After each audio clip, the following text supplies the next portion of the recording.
Tenemos a Richard Medina, que es el director de Economía del INTEC, Instituto Superior Tecnológico. Vamos a conversar con Richard a propósito de esta declaración del presidente Luis Abinader. Richard, gracias por estar con nosotros. ¿Qué te parece esta expresión del presidente y se corresponde con lo que está aconteciendo en la economía dominicana? Bueno, sí, buenos días, un saludo a todo ese elenco de estrellas y un saludo a las personas que nos escuchan. Sí, yo estoy de acuerdo con lo que dice el presidente de que la economía está bastante lenta. De hecho, es algo que hemos venido advirtiendo por diferentes vías desde quizás finales del año pasado. Actualmente, en enero-mayo, el Banco Central publicó lo que es el IMAE, que es un indicador de crecimiento económico, y el acumulado está en 2.6%. República Dominicana es una economía que crece mucho y tradicionalmente crece entre 5 y 6%. Entonces 2.6 es la mitad del crecimiento de lo que normalmente crecemos, el crecimiento potencial de la economía. Eso es por un lado. Y por el otro, uno lo ve a nivel de comercio. En ese sentido es importante buscar las cifras de recaudación de impuestos vinculados con la actividad comercial, más que nada ITEVIS y los llamados impuestos selectivos, que son más que nada impuestos selectivos a la compra de alcohol, de cigarrillos, de gasolina, y eso están creciendo o negativo o prácticamente cero con respecto a los primeros 5 meses del año pasado. Entonces, eso nos dice a nosotros que la dinámica comercial del país va en una situación bastante apremiante y la gente lo puede sentir en la calle. O sea, creo que lo está sintiendo ya. ¿Cuál será el nivel de crecimiento proyectado según tu parecer de aquí de este año? Bueno, yo creo que va para un 3%. Va para un 3%. 3% y quizás menos. Estamos creciendo 2.6 en los primeros 5 meses del año. Hay que crecer mucho, quizás en el último cuatrimestre, para llegar al 3,5 que creo que el presidente planteó ayer. Y me parece que no es algo que sea tan fácil de lograr. Yo lo veo más cercano al 3%. Hay varias condicionalidades ahí. Una de ellas es cómo se comportan las exportaciones, sobre todo después de los aranceles anunciados por Trump. Richard, hay un elemento aquí particular. Yo creo que ningún país que no tenga una característica singular, como el caso de Guyana, ¿verdad?, que tiene su boom petrolero, no creo que alcance ningún tipo de crecimiento considerable con la situación tan difícil que tiene ahora mismo la dinámica global. Hablo de que los motores económicos todos están ralentizados por la incertidumbre que ha generado, ¿verdad?, el presidente Donald Trump con los aranceles. Si hiciéramos una segregación, Richard, no sé si ustedes lo han hecho, esa ralentización de la economía a la que hace referencia el presidente y que usted también confirma con él, ¿qué porcentaje obedece, digamos, a la dinámica internacional? ¿Qué porcentaje quizás ustedes entienden que está impactando por un mal manejo interno? ¿Cómo pudiéramos ver eso, Richard?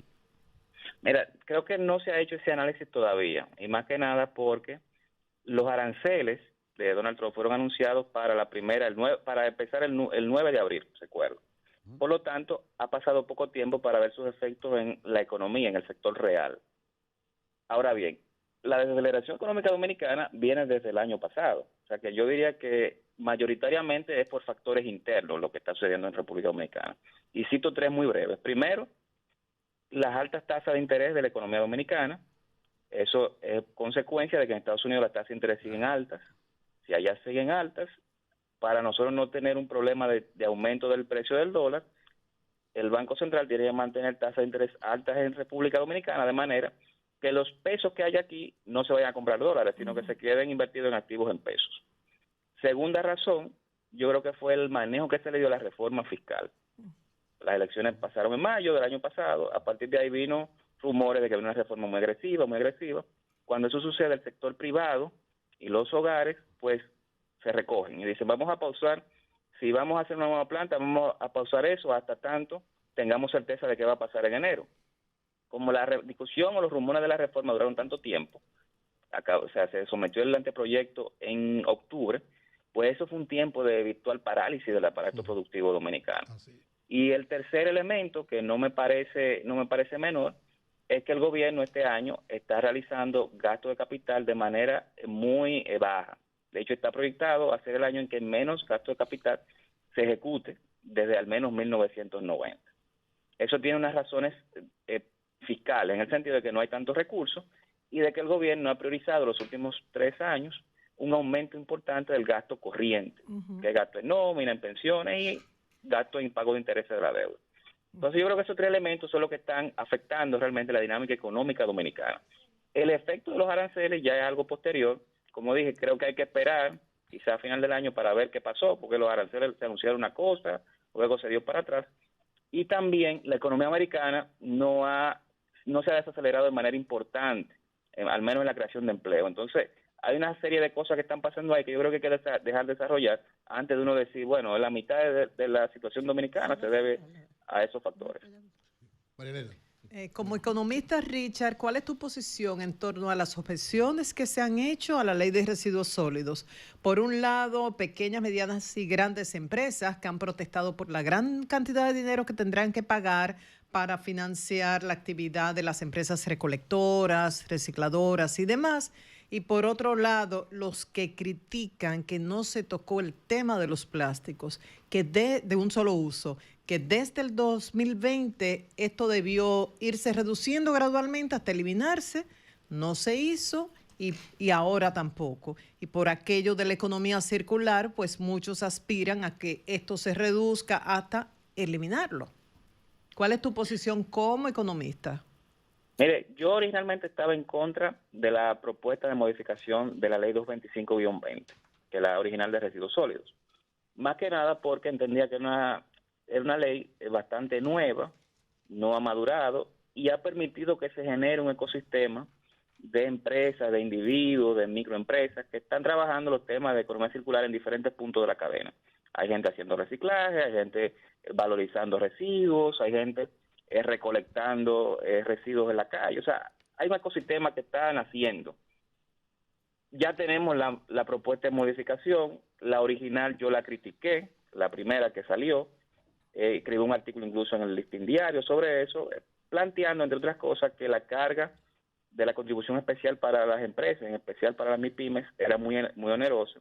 Había un tema ahí con las resinas recicladas, de qué porcentaje de plástico reciclado debía tener cada producto plástico que se tiene en República Dominicana. Yo entendía que eso, en los niveles que tenía, que era un 10% mínimo, generaba cierta incertidumbre y le podía restar competitividad a la producción y exportación de plásticos, y en especial de dispositivos médicos, entre otros elementos. Ese proyecto de ley fue revisado, el que se aprobó yo creo que elimina una parte de esos elementos, pero creo que la contribución especial sigue siendo muy alta para las MIPYMES. Para poner un ejemplo, una empresa que factura... Richard. Sí. Pero es que no, las MIPYMES van a pagar en base a lo que facturan. Quien va a pagar mucho es el que factura mucho y produce muchos residuos sólidos, líder, porque hay una escala y la más alta son 675,000 pesos. Un supermercado de esa cadena, que son los grandes productores, no puede pagar 675,000 pesos en un año. Sí, pero mira el caso, por ejemplo, de una empresa que facture 5 millones de pesos al año, al mes, perdón.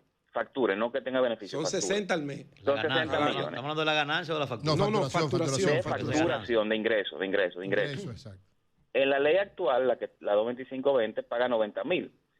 En la propuesta nueva, estaría pagando 350. Entonces, bueno, yo creo dividido entre 12. Pero ahí es alto, Pedro. De 90 a 350 es alto. Pero de 90 que paga ahora 350 es alto. Para las pymes, no, hablando para las pymes. No lo pueden poner con la ganancia, porque ustedes saben que aquí nadie declara ganancia. Para las pymes. Obviamente, el dato que sea, va a tener, lo que se pacte va a tener ciertos problemas, ¿no? Porque la gente se va a quejar. Claro. Yo lo que sí creo es que hay que hacer la discusión inversa. Decir, mira, ¿cuánto dinero necesita la gestión integral de residuos sólidos? Un monto, no lo sé cuánto. 16,000 millones fue lo que proyectaron. Bueno, la ley original, ahora... El cálculo, el proyecto de ley, el cálculo, el primero, era 19,000 millones que daba al año. Este creo que bajó como a 16 o a 15. Con la que el presidente va a observar no llega ni a 8. La recaudación, si todo el mundo paga. Si todo el mundo paga, pero hay un componente de ingresos fiscales adicional. Entonces, todo eso yo creo que se va conjugando para darle un dinero. Perfecto. Claro. ¿Cuánto es el monto? Es lo que yo creo que debemos ponernos de acuerdo. Decir, Ok. mira, necesitamos 8.000, 10.000 millones, y en base a eso buscar la fuente para financiar. Pero creo que esa discusión no se ha tenido y me parece que sería acertado tener. Richard, según yo tengo entendido, y yo le di mucho seguimiento a ese proyecto de ley, en la Cámara de Diputados, con ellos ahí sentados, lo que hizo Pacheco y el grupo de diputados que estaba con esa en la mesa que tenía que ver con la aprobación de esa ley, fue una carpintería que nunca se había hecho en esa Cámara. Los escucharon, pusieron montos. Y si te das cuenta de lo que había en la primera ley, que era un poco exorbitante, y ahí doy la razón, eso se le disminuyó en un 2000%. Bueno, se disminuye algunas empresas Parece y que- felicito En efecto, lo que no quieren y es pagar. valoro, Vamos a ver. No, quieren valoro, pagar valoro los esfuerzos que hizo los Pacheco. diputados, que hizo el señor Pacheco. Yo sé Claro. que Pacheco es un articulador, ¿no? Siempre Así es. de leyes, una persona que yo sigo, los procesos que él, porque uno aprende, ¿no? Uno aprende cómo ir conceptando. Y muy Pero preocupado no, por el me pueblo, parece, Pacheco. me parece, claro que sí, me parece que todavía se puede ir articulando un poquito más. Y yo creo que la forma sería determinar cuánto se necesita para gestión integral de residuos sólidos y en base de ahí ver cuáles son las contribuciones. Perfecto. Finalmente, No sé si Richard, se hizo así, no sé si se hizo así. Bueno, muy bien. Richard, a pesar de que los dominicanos, según me dijo una vez un vocero de la embajada norteamericana aquí en el país, muy amigo nuestro, Jeremy Knight, decía que el dominicano no le pone mucha atención a las políticas de fuera y a lo que sucede afuera, salvo que Nueva York, que esto, que lo otro, y se acabó.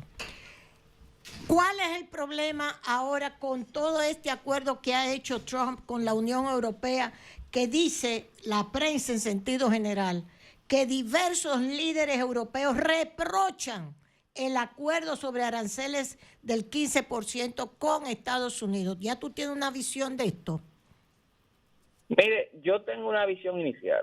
Ahora bien, en base a otros acuerdos que han ido sucediendo, como el de Reino Unido, el que se anunció de Vietnam, creo que hay que esperar a ver hasta que se vayan publicando qué fue lo que realmente se pactó, porque ahí se anunció el 15%, pueden haber más cosas, entonces es complicado uno dar una visión inicial sin tener una gran parte de los posibles elementos. Yo prefería esperar en ese sentido. Si Trump logró lo que él dijo que iba a hacer, lo del 15% de los aranceles, y que Estados Unidos podía exportar, hacia la Unión Europea con 0%, fue un tremendo acuerdo para Estados Unidos. Sí, pero hay que esperar a ver cuál es la pero lectura que se le da Europa desde allá. tiene que meterle 750.000 millones en energía y 600.000 millones en inversiones. Eso es de los acuerdos que ha hecho Trump.